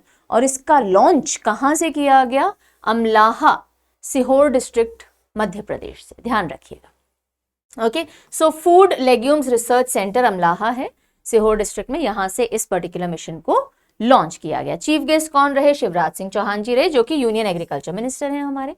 तो मिशन के तहत हम चाहते हैं 1000 पल्स मिल्स सेटअप की जाए अक्रॉस इंडिया, ताकि मिल जो पल्सेस हैं उनकी प्रोसेसिंग की जा सके। और गवर्नमेंट सपोर्ट करेगी इन मिल्स को खोलने के लिए, सब्सिडीज देगी, साथ ही साथ क्लस्टर बेस्ड प्रोडक्शन, जो पल्सेस का प्रोडक्शन है उसको इंसेंटिवाइज किया जाएगा। मध्य प्रदेश फार्मर्स पे खास तौर पे ध्यान रखा जाएगा, क्योंकि एमपी पल्सेस प्रोडक्शन में one of the leading states में आता है। Highest infant mortality rate in Madhya Pradesh. Madhya Pradesh कई अच्छी चीजों के लिए जाना जाता है, लेकिन एक नेगेटिव जो मध्य प्रदेश के साथ जुड़ा रहता है वो है हाई इन्फेंट मोर्टेलिटी, यानी कि जो 1000 न्यूबॉर्न्स हैं उनमें से सबसे ज्यादा डेथ अगर किसी स्टेट में हो रही है तो वो एमपी में हो रही है। 40 बच्चे 1000 में से जो बर्थ हैं उनमें से 40 बच्चे जिंदा नहीं रहते, दे पास अवे। नेशनल एवरेज देखें तो 26 का है, यानी इंडिया में सारे स्टेट का एवरेज मिलाएं तो 26, 1000 बच्चों में से 26 सर्वाइव नहीं कर पा रहे हैं, लेकिन एमपी के अंदर ये क्या है? 40 है, ओके। तो इन्फेंट मोर्टेलिटी रेट एमपी के अंदर कंटिन्यूसली हाईएस्ट बना हुआ है। एमपी लॉन्चेस एक बगिया माँ के नाम प्रोजेक्ट, ओके। एक पेड़ माँ के नाम कैंपेन इंडिया में चला था ना, है ना। अब ये है एक बगिया माँ के नाम प्रोजेक्ट। क्या है ये प्रोजेक्ट? ये है वो महिलाएं जो सेल्फ हेल्प ग्रुप से जुड़ी हुई हैं, है ना। ग्रास रूट लेवल पे बहुत सारी फीमेल होती हैं जो सेल्फ हेल्प ग्रुप से जुड़ जाती हैं। अगर उन महिलाओं के पास में लैंड है जिसपे हॉर्टिकल्चर किया जा सकता है, बागवानी की जा सकती है, तो उससे रिलेटेड एक बगिया माँ के नाम, ताकि ऑर्चार्ड्स डेवलप किए जा सके प्राइवेट लैंड में सेल्फ हेल्प ग्रुप विमेन के। तो मैं एक महिला हूं जो सेल्फ हेल्प ग्रुप से जुड़ी हुई हूं, या मेरे पास या मेरे हस्बैंड के नाम पे या मेरे फैमिली के नाम पे एक लैंड है, कल्टिवेबल लैंड, और उस पे हम बागवानी करना चाहते हैं, फ्रूट्स उगाना चाहते हैं, फ्लावर्स उगाना चाहते हैं, उससे रिलेटेड है ये एक बगिया माँ के नाम। तो बेसिकली फ्लावर्स से और फ्रूट से, बगिया से रिलेटेड है। So to increase women's income and promote fruit production, major एम फ्रूट पे रहने वाला है। तो ऐसी महिला जो ऑलरेडी सेल्फ हेल्प ग्रुप से जुड़ी है, क्यों जुड़ी है? बिकॉज वो कुछ सीखना चाहती है, मार्केट से जुड़ना चाहती है, कुछ कमाना चाहती है। तो अगर आपके पास लैंड है तो आप बागवानी के थ्रू भी इनकम अपनी बढ़ा सकते हो। तो अब इसमें कंडीशन क्या है? हाफ से 1 एकड़ ऑफ एग्रीकल्चरल लैंड आपके पास होना चाहिए, आधे से 1 एकड़, ओके। अब इसमें जो सरकार असिस्टेंस देगी, प्लांट्स लगाना, फेंसिंग करना, 500 लीटर का वाटर टैंक बना के देना, ऑर्गेनिक खाद देना, टेक्निकल असिस्टेंस, उसको पूरे को मैनेज करने के लिए सब सरकार आपको सपोर्ट देगी। प्रोसेस क्या रहेगा? एक एप्लीकेशन है, एक बगिया माँ के नाम एप्लीकेशन, इसके थ्रू जो सिलेक्शन है बेनिफिशियरीज का, और प्लांट्स ठीक से उग रहे हैं नहीं उग रहे हैं, सब इसके थ्रू मैनेज किया जाएगा। ट्रेनिंग दी जाएगी विमेन को ताकि वो भी मैनेजमेंट कर सकें, तो 1 साल में 2 बार उनको ट्रेनिंग दी जाएगी। और ये 15 अगस्त से चालू हो चुकी है और टारगेट है कि हमें 30 लाख से ज़्यादा सैपलिंग्स उगाने हैं। ठीक है, तो ये तो था फ्रूट से रिलेटेड, एक बगिया मां के नाम। अब है, एक सेकेंड, अब है Madhya Pradesh ranks 3rd in India in flower production. जो फूल उग रहे हैं हमारे यहाँ, तो एमपी पूरे इंडिया में 3rd रैंक पे आता है फ्लावर प्रोडक्शन के अंदर। ओके, अब यहीं पे आपके लिए क्वेश्चन छोड़ दूं क्योंकि मैं पढ़ाई जा रही हूं, आपका दिमाग एक्टिवली एंगेज्ड है या नहीं वो मुझे देखना है। तो 1st और 2nd कौन से स्टेट्स हैं इन फ्लावर प्रोडक्शन इन इंडिया, वो आप मुझे बता दो। ठीक है, मुझे नहीं भी बताओगे तो एटलीस्ट ढूंढ के रख लो। ओके चलो, सो स्टेट का आउट ऑफ स्टेट्स टोटल, यानी एमपी में total 27.71 lakh hectare of land horticulture के अंडर में है। उसमें से करीब 42,978 हेक्टेयर सिर्फ और सिर्फ फ्लावर कल्टीवेशन को डेडिकेटेड है। और इसमें भी सबसे ज्यादा फूल कौन सा उगाया जाता है? मैरीगोल्ड, गेंदा बोलते हैं ना मैरीगोल्ड को, राइट। गवर्नमेंट ऑफ इंडिया ने फ्लोरिकल्चर को सनराइज इंडस्ट्री बता रखा है, यानी उगती हुई इंडस्ट्री जिसमें बहुत पोटेंशियल है, और इसको 100% एक्सपोर्ट ओरिएंटेड स्टेटस दिया हुआ है। यानी इसको तैयार करने के लिए आप कुछ इक्विपमेंट वगैरह भी मंगाते हैं तो उन पे टैक्सेस वगैरह नहीं लगाए जाते हैं। ठीक है, और फिर जो फ्लावर्स हो रहे हैं फिर हम उनको एक्सपोर्ट कर रहे हैं, जैसे रोज है उनकी फ्लावर को कटिंग करके and then we are exporting like that. Okay, MP के अंदर लॉन्गेस्ट फ्लाईओवर इनॉग्रेट किया गया है। लॉन्गेस्ट फ्लाईओवर तो नितिन गडकरी जी ने इनॉग्रेट किया 6.85 किलोमीटर का फ्लाईओवर जबलपुर के अंदर। और ये जो फ्लाईओवर है ये मदन महल और दामोह नाका जो है उसके बीच का जो ट्रैवल टाइम है 45 मिनट्स लगते थे, सिर्फ 7 मिनट में अब पार हो जाएगा। तो लॉन्गेस्ट फ्लाईओवर एमपी का 6.85 किलोमीटर का फ्लाईओवर है, जबलपुर के अंदर इनॉग्रेट किया गया है। Longest grade separator bridge of railways. Grade separator bridge क्या होता है? जिसमें आप लेवल ऊपर कर देते हो, है ना, जैसे नीचे रोड जा रही है आपने ऊपर से ट्रेन भेज दी तो ग्रेड अलग कर दिया है। ओके, तो इंडियन रेलवेज ने एक इंपॉर्टेंट माइलस्टोन अचीव किया है, कंट्री का longest elevated grade separator bridge Katni junction पे बना दिया है, राइट, एमपी के अंदर। और तो जबलपुर डिवीजन जो है वेस्ट सेंट्रल रेलवे का, उसके कटनी जंक्शन पे कंट्री का longest elevated grade separator bridge railways ने तैयार कर दिया है। ये इसका जो मेन एलिवेटेड सेक्शन है वो 15.85 किलोमीटर का है। और मेन का क्यों बनाए जाते हैं? ट्रैफिक कंजेशन हो रहा है साहब, उसके लिए। तो ट्रैफिक कंजेशन कटनी जंक्शन पे था, उसके लिए फ्रेट ट्रेन्स जो हैं वो सिटी को बाईपास कर जाएंगी, शहर से होकर गुजरने की जरूरत नहीं है, बाईपास रूट से चली जाएंगी। जागेश्वर नाथ धाम का कॉरिडोर, जागेश्वर नाथ धाम जो है उसमें कॉरिडोर प्रोजेक्ट का फाउंडेशन स्टोन ले कर दिया गया है चीफ मिनिस्टर द्वारा। तो देवश्री जागेश्वर नाथ टेम्पल कहाँ है? दामोह डिस्ट्रिक्ट के अंदर पड़ता है, बेसिकली बंदकपुर विलेज है दामोह डिस्ट्रिक्ट का, यहाँ पे ये मंदिर है। शिवलिंग यहाँ पे पूजे जाते हैं और मेन एम है कि यहाँ पे कॉरिडोर पूरा डेवलप किया जाए ताकि टूरिज्म को बढ़ावा मिले। अभी ये स्टेट लेवल पे ज्यादा जाना जाता है, फिर नेशनल लेवल पे सिग्निफिकेंट हो जाए टूरिज्म के लिए। तो अब जागेश्वर नाथ धाम को बनवाया किसने था? दीवान बालाजी राव चंद्रोरकर जी ने 1711 के अंदर बनवाया था। और ऐसा माना जाता है यहाँ जो शिवलिंग है वो स्वयं प्रकट हुए हैं, यानी किसी ने स्थापित नहीं किए हैं, अपने आप अवतरित हुए हैं। फिर बर्थ एनिवर्सरी विष्णु श्रीधर वाकणकर जी की। ओके, विष्णु श्रीधर वाकणकर जी, इनका नाम अच्छे से ध्यान रखिएगा। जो आप भीमबेटका केव्स के अंदर रॉक पेंटिंग वगैरह देखते हैं, किसने खोज निकाली थी? वाकणकर जी ने निकाली थी। तो 4 मई को आती है इनकी बर्थ डे, बर्थ एनिवर्सरी, है ना। तो 4 मई 2025 में डॉक्टर विष्णु श्रीधर वाकणकर जी की बर्थ एनिवर्सरी सेलिब्रेट की गई। आर्कियोलॉजिस्ट थे, पेंटर थे, हिस्टोरियन थे, कल्चरल रिसर्चर थे बेसिकली। तो इनका जन्म 4 मई 1919 में नीमच मध्य प्रदेश के अंदर हुआ। 1957 में इन्होंने डिस्कवर किए एंशिएंट रॉक पेंटिंग्स भीमबेटका के अंदर, राइट।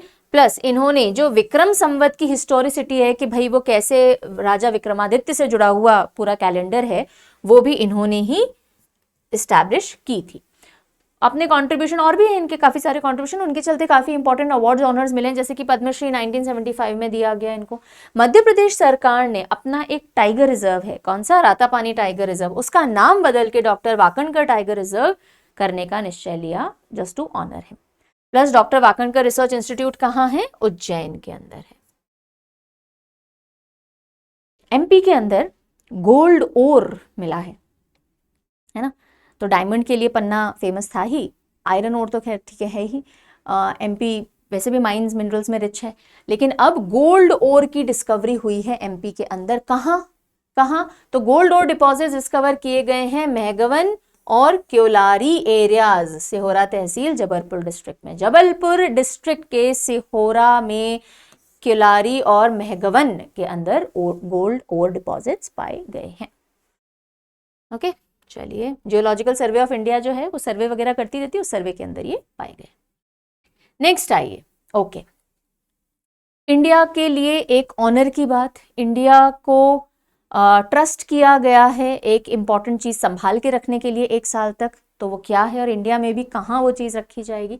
तो ICAR निसाद यानी कि Indian council of agriculture research का national institute of high security animal diseases कहाँ है, ये भोपाल के अंदर है। कहाँ है, भोपाल में। देखो नेशनल इंस्टीट्यूशंस पूछ लिए जाते हैं कहाँ हेडक्वार्टर है, तो पता होना चाहिए। अब इसको कैटेगरी ए, इसको डेजिग्नेट किया गया है कैटेगरी ए रिंडरपेस्ट फैसिलिटी के तौर पे। Category A rinderpest holding facility RHF इसे कहा जाता है। तो ये फैसिलिटी के तौर पे किसने एस्टैब्लिश किया इसको, WOAH यानी world organisation for animal health and food and agriculture organisation. अब ये जो रिंडरपेस्ट है इसको कैटल प्लेग भी बोलते हैं। प्लेग समझते हैं जैसे जूहों में भी होता है प्लेग, तो ऐसे कैटल प्लेग था, बहुत सारे जानवर मारे गए उससे। लेकिन ये जो कैटल प्लेग है ये ग्लोबली इरेडिकेट कर दिया गया है 2011 में, 2011 के अंदर। लेकिन ये जो वायरस है रिंडरपेस्ट वायरस, जो ये कैटल प्लेग कॉज करता था, इसको अभी भी हमने रख रखा है, ठीक है।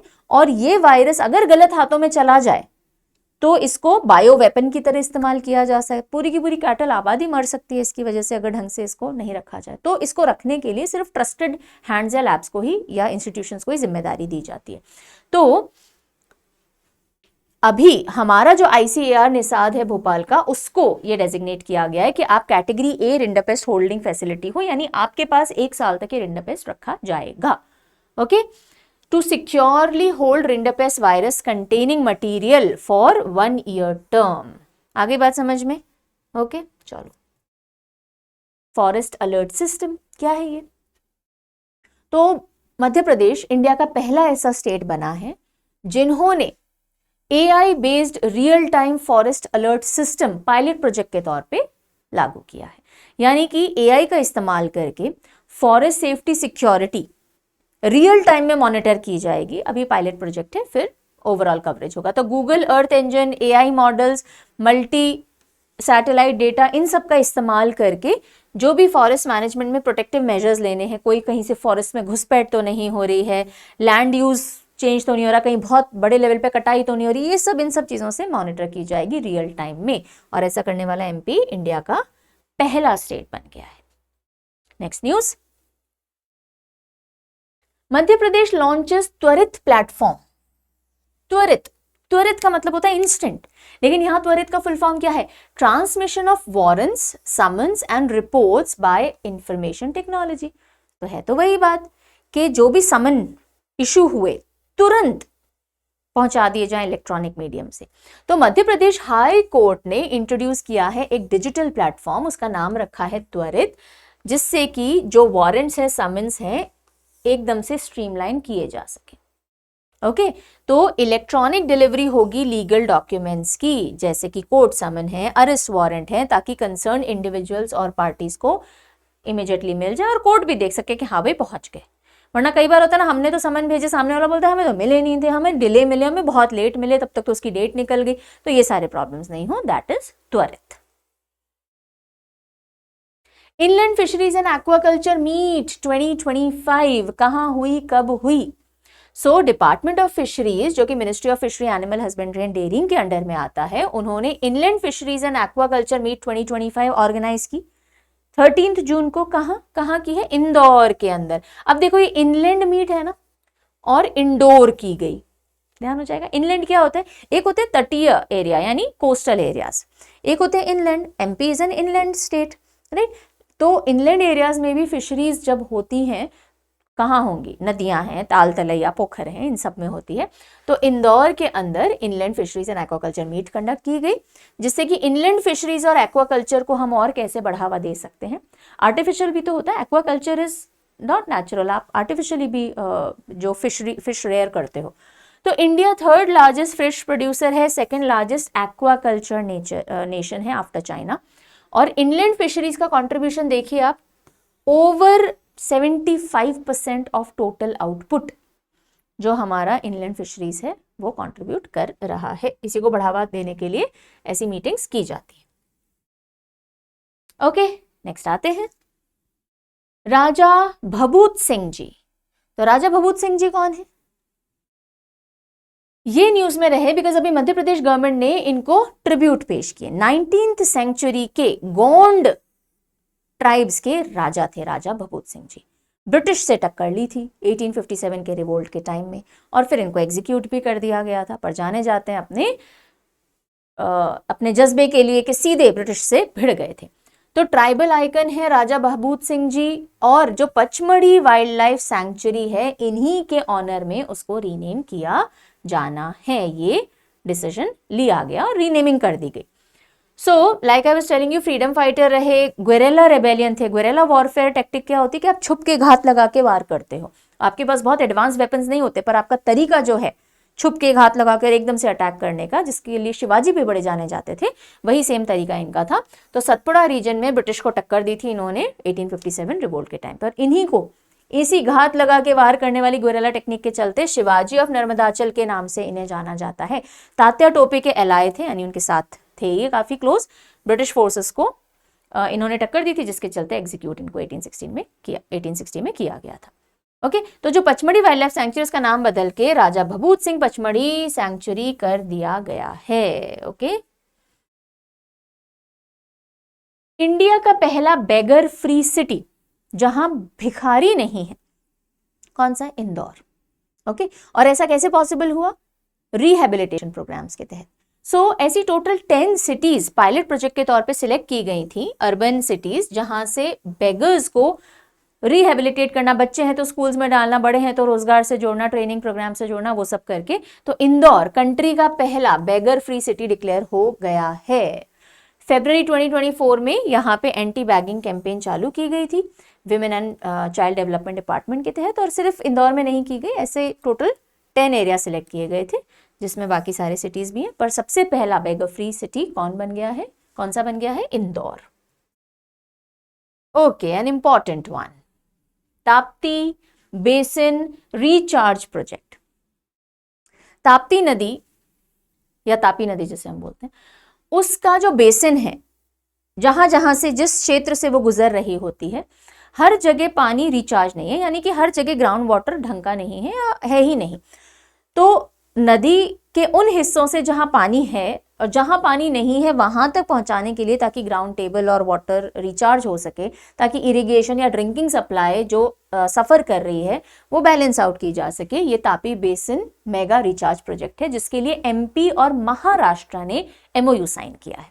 ठीक है, तो मध्य प्रदेश और Maharashtra have signed MOU to jointly implement Tapti basin mega recharge project. और ये दुनिया का largest ground water recharge scheme है, जो कि एम क्या कर रहा है? एम है कि भाई जो वाटर है इस रिवर का वो ऑप्टिमली डिस्ट्रीब्यूट किया जा सके, ताकि drinking water and irrigation water की समस्या से निजात मिल सके।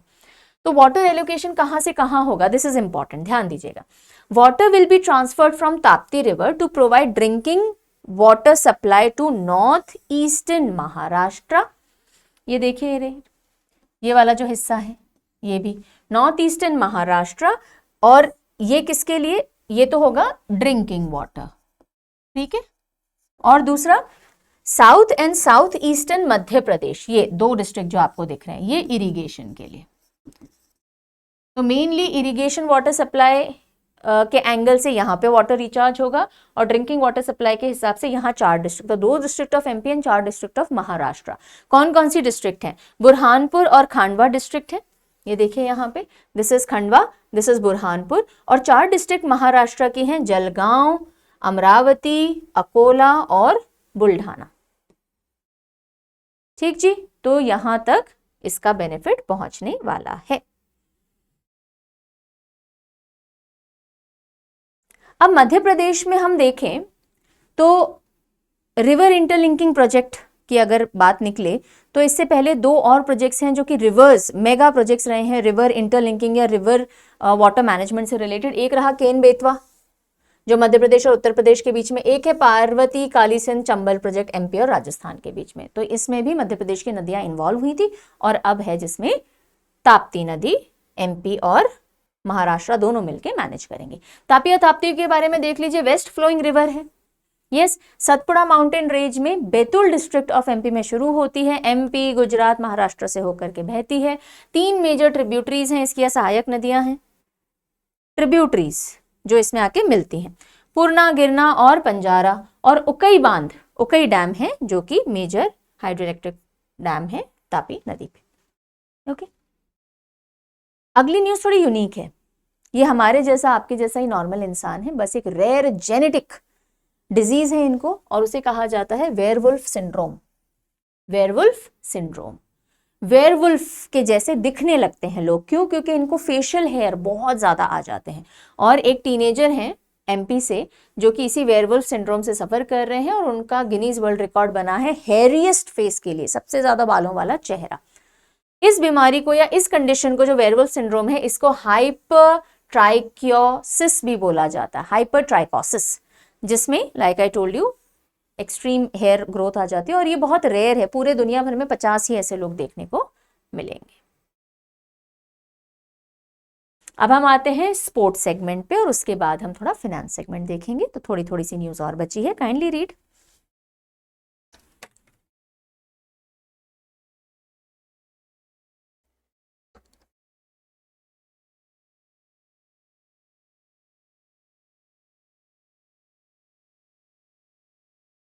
Asian canoe slalom championship, Asian canoe slalom championship. तो एशियन कैनोय स्लालोम चैंपियनशिप कहाँ हुई? चाइना के अंदर हुई। पहली चीज कहाँ हुई? चाइना में। और women athlete Madhya Pradesh water sport academy के कौन सा मेडल लेके आए हैं? सिल्वर मेडल लेकर के आए हैं, चाइना गोल्ड लेकर के आया है। तो कैनोय क्या होता है? कैनोय एक पतली सी ऐसी बोट होती है, you can sit here in this area, और उसको चलाने से रिलेटेड ये चैंपियनशिप थी। तो Asian canoe slalom championship China में हुई, चाइना गोल्ड लाया है और हम सिल्वर लाए हैं, और जो टीम थी वो एमपी की थी जो सिल्वर लेके आई है। ठीक है, अगस्त के अंदर ये हुई है, 10 कंट्रीज ने पार्टिसिपेट किया था। देव कुमार, एमपी के देव कुमार, इन्होंने नेशनल पोल वॉल्ट रिकॉर्ड बनाया है FISU में, अपना ही रिकॉर्ड तोड़ने जाने के लिए, तोड़ते रहने के लिए जाने जाते हैं ये। तो मध्य प्रदेश के देव कुमार मीना जो कि कहां से हैं? देवास डिस्ट्रिक्ट से हैं, men's pole vault national record इन्होंने कायम किया एक और बार, 5.40 मीटर क्लियर किए हैं। और ऐसा इन्होंने FISU जिसे हम वर्ल्ड यूनिवर्सिटी गेम्स बोलते हैं, जर्मनी में हो रहे थे, उसमें क्लियर किया। आपने वो देखा होगा ना, एक ऐसे डंडा लगा हुआ होता है, उसके ऊपर से कूद करके और फिर यहाँ गिरते हैं खिलाड़ी, right? That is pole vault. Pole लेके जाते हो और फिर ऊपर से एक बार के ऊपर से आपको गिरना होता है। Okay, so he made history as the first Indian male pole vaulter जो कि फाइनल में पहुंचे हैं वर्ल्ड यूनिवर्सिटी गेम्स के, हालांकि जीत नहीं पाए, 5th प्लेस पे आए। ओके, तो देव कुमार मीना जी ध्यान रखेंगे। एशिया पैसिफिक स्प्रिंट कप 2025, इसमें प्रिंस गोस्वामी है एमपी के, उन्होंने आउटस्टैंडिंग परफॉर्मेंस दी और गोल्ड मेडल हासिल किया है। एशिया पैसिफिक स्प्रिंट कप कहाँ हुआ? जापान के अंदर हुआ। तो एक इंटरनेशनल कंपटीशन है जिसमें kayaking, canoeing category of water sports होता है। तो कायाकिंग, कैनोइंग में जापान के अंदर गोल्ड मेडल प्रिंस गोस्वामी लेके आए हैं। Okay, all India police shooting competition, all India police shooting competition MP ने होस्ट किया था। तो 18th edition all India police shooting sports championship का मार्च में हुआ। Revati rangers of central school of weapons and tactics BSF Indore, यहाँ पे ये कंडक्ट करवाया गया। ओवरऑल चैंपियंस बीएसएफ रहे हैं। बीएसएफ ने 8 टीम्स ट्रॉफीज में से 3 जीती हैं। Overall championship trophy women BSF, best rifle trophy main and women BSF, medal Delhi में बीएसएफ के 6 गोल्ड 2 सिल्वर और 6 ब्रॉन्ज मेडल्स रहे हैं। अब देखिए अगली जो 2 न्यूज या 3 न्यूज होंगी, 2 होंगी जहां तक मुझे याद है, वो बैंकिंग और फाइनेंस से रिलेटेड है। तो merger of banks in Madhya Pradesh, central government ने 1 स्टेट 1 आरआरबी पॉलिसी इंप्लीमेंट कर दी थी 1 मई 2025 से, यानी कि एक स्टेट में एक ही आरआरबी रीजनल रूरल बैंक होगा। तो जिसकी वजह से जो number of regional rural banks थे, क्योंकि मर्ज हो गए, तो पहले 43 थे, अब वो घट के 28 हो गए। How many states are there in India? 28 states, तो उतने ही आरआरबीज होंगे। ओके, तो एक आरआरबी जितने भी रूरल एरियाज हैं उस स्टेट के, उन सभी को सर्व करेगा। मल्टीपल आरआरबीज एक स्टेट के अंदर नहीं होंगे। और इसी वजह से मध्य प्रदेश ग्रामीण बैंक और मध्यांचल ग्रामीण बैंक, इन दोनों को मर्ज कर दिया गया। ओके, और एक सिंगल रूरल बैंक बना दिया, जिसकी स्पॉन्सरिंग बैंक ऑफ इंडिया के पास चली गई, और इसका हेडक्वार्टर कहाँ है? इंदौर के अंदर दे दिया गया। ओके, तो ये बात आपको ध्यान रखनी है। Okay, so this was the last piece of news. तो चलिए इसी के साथ हमारे जनवरी टू दिसंबर 2025 के Madhya Pradesh special current affairs जो हैं वो थॉरली कंप्लीट हो चुके हैं। मैंने ऑलरेडी पहले वाले सेशंस में भी ब्रीफ किया, वापस कर देती हूँ कि इंडिया और इंटरनेशनल लेवल के करंट अफेयर आपको ढंग से तैयार करने हैं। एटलीस्ट 6 मंथ वाली प्लेलिस्ट जो है 2025 की, वो खोल के वो वीडियोस आप देखेंगे। 1 शॉट मंथली जो सेशंस हैं वो आप देखेंगे, और इनके साथ में मैं रिकमेंड करूंगी या तो सवाल ई बुक देखें, और वो भी देखने का अब आपके पास टाइम नहीं है, आपकी तैयारी अभी बहुत उस लेवल पे नहीं पहुंची है कि हम करंट अफेयर पे इतना टाइम दे सकें, तो कोई बात नहीं, कम से कम रफ्तार साथ में पढ़ के जाएगा। मिनिमम ये तो कीजिएगा, और अगर आपने डेली वीकली मंथली पूरा प्रोसेस फॉलो किया है देन तो you are good to go. आगे आने वाले टाइम के लिए भी मैं बता देती हूँ, अदरवाइज भी कौन कौन से मंथली डॉक्यूमेंट्स हैं जो आप रेफर कर सकते हो 25 के लिए भी, या फ्यूचर में 26 के लिए। एक मंथली मैगजीन आती है, करंट प्लस स्टैटिक सब कुछ, इसमें थ्योरी फॉर्मेट में प्रॉपर कैटेगरी वाइज मिलता है। ये सवाल ई बुक आती है जिसमें आपको एमसीक्यूज विद एक्सप्लेनेशन मिल जाता है, और ये रफ्तार हेडलाइनर है। ये हर महीने की इंडिविजुअल भी मिल जाती है वेबसाइट पे, और एनुअल सब्सक्रिप्शंस भी हैं।